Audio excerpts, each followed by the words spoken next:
Hey guys, how are you all doing? I hope we are well. Welcome to a very impromptu sewing book club. I didn't think I was going to be doing this, but I need to talk about this book. Yeah.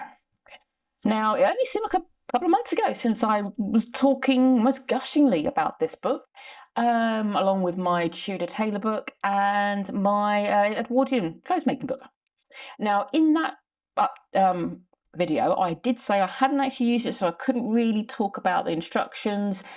I said that because I was already aware there might have been a few issues. I'd read some reviews about this book, which I kind of dismissed a little bit. Well, for me.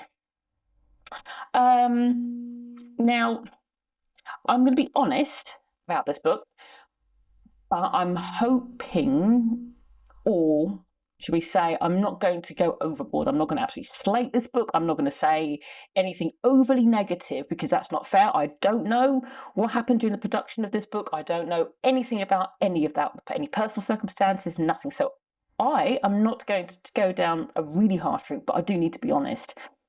And the biggest problem with this book is it lacks huge amounts of detail. I mean, I'm stunned at how little detail there is in this book. Regardless of how long you've been sewing or how much of a novice you are, I'm going to be honest, frankly, there ain't enough. And it's not really good enough. I am quite surprised. At first, I didn't have many issues. I was just making the shift, so I didn't need to really pay too much attention to the instructions. But I went on to start doing the short stays. So you can see here, I'll try and put some pictures in. And I was looking at the instructions, and that is it. The entirety of it. But I thought maybe you don't need too many. I mean, there's only what, 3 pieces, a front, a back, and a strap. Obviously, twice each, so 6 pieces in total. How hard can it be? So I started off by doing what I normally did, get counted out the number of squares, started then to measure it up against myself, and I just thought, my God, this is very long. This doesn't seem right.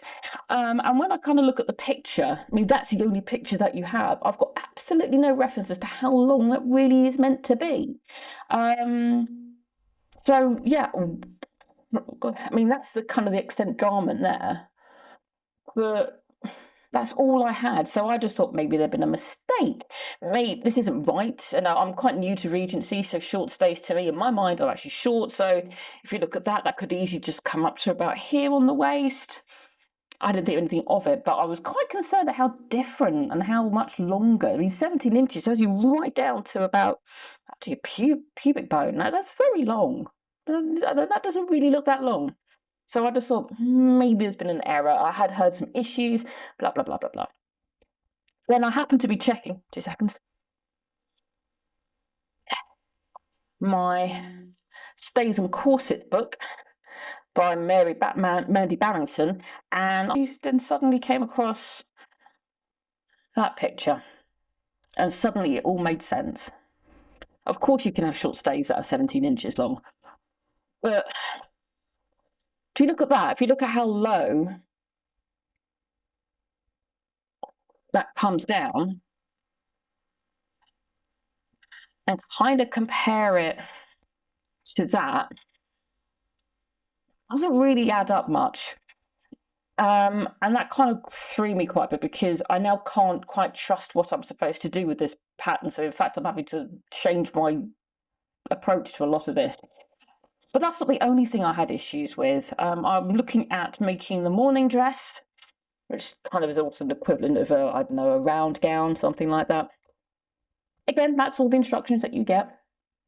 I mean, luckily it's reasonably straightforward in terms of it's a few rectangles sewn together. But something else caught my eye on this one. So I was just having a look through, and it says blah, blah, blah, blah, blah.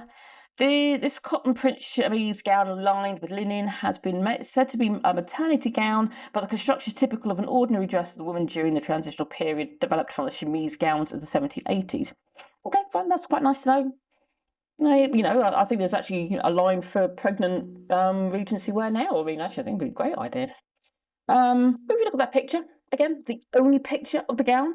Look at that picture. Looks quite nice, quite straightforward.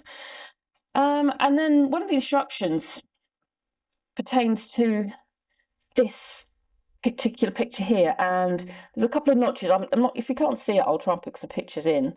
There's a couple of notches.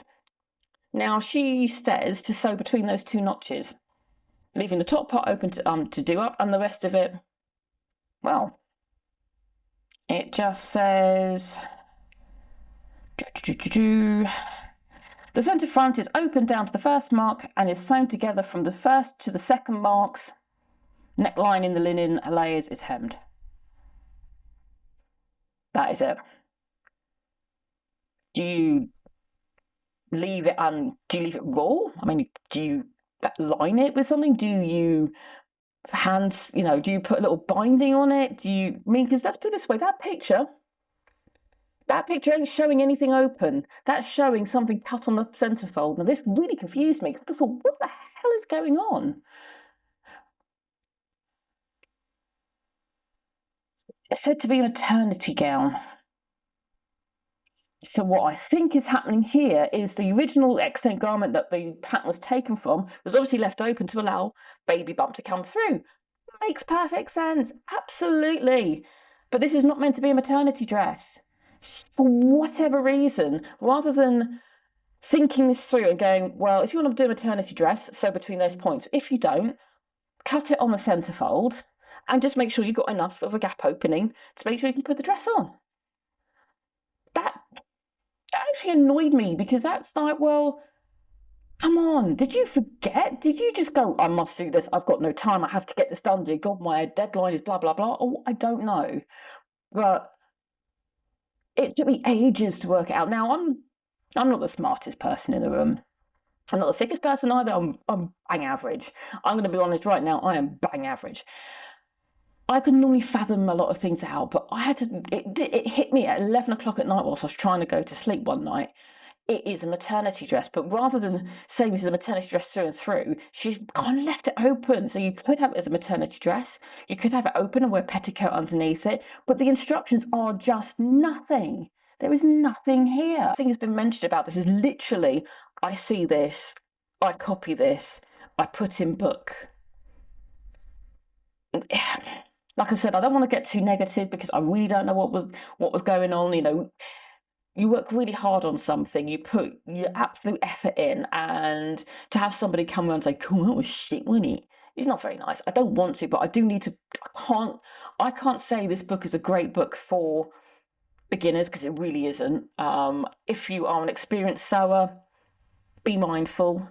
If you're well into your Regency dress and you know all about it, then this is a good book for kind of reference points. I mean, don't get me wrong, you have got a style of dress from the beginning of the Regency period right up. So from 1795 right up to 1827. I mean, that's mind-blowing in terms of the styles and the different types of dresses. So it's not terrible, but you have to go in with open minds and open eyes and research a bit more. Don't take anything on here as face value. Research a bit more, just watch YouTube videos, read blogs, because otherwise you might find yourself coming up a cropper, and if you don't realise until halfway through the make that something hasn't worked, or you suddenly realise, actually, if I'd have known that, I would have done this, that and the other differently, and it would have made it an even better dress. No, like I said, I really don't like doing this, but I have to be honest, this book is a difficult book to work with for the only reason is the lack of information and the lack of pictures. I mean, sorry to go back again, but just to point out one more thing, the morning dress that I'm looking to do, so you've seen the number of, I should have marked my book, sorry. Here it is. So these are all the instructions that you get. So that bit there, that bit there. Not very much at all. I mean, you don't really need too much, but when somebody mentions the centre back seam is sewn into the lining and the cotton together with no attempt to match the pattern, the seam allowance is turned towards the wearer and whipped down with black thread. That's TMI.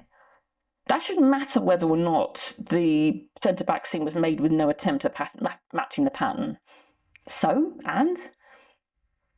I mean, it gives you some form of context, that people, didn't really bother about the back and it was all done with piecing. Fine, not a problem, but then whipped down with black thread. Given that you give me no other detail, you don't tell me to sew down and to bind the edges of the dress, the maternity dress, you can see that there's a different. The attention to details is kind of in the wrong place. The rest of the lining is sewn together with the seam allowances away from the wearer. So I turn the seam allowances on one part towards the wearer, and then I turn the seam allowance away from the wearer. I think what they mean is that you basically sandwich. But again, that sort of detail will leave people going, I actually don't understand this. And that means then they're going to say, well, I don't want to use that book. Sorry to be a bit of a monopus. I don't really like it, but I just need to be honest. I can't say, hand on heart, even though I've got a reasonable channel, I can't say that book is a must-have. You must have it. It will blow your mind away, because actually you need to be very conscious about this book, of what it doesn't tell you, what else you might need to know, because that is not standalone book. It just isn't. So I'm gonna leave it there, because sorry guys, I just had to jump on here and tell you that. So this has been a Crazy Cat Lady Productions. You've been watching an unoriginal idea. Until next time, guys, take care. Bye bye.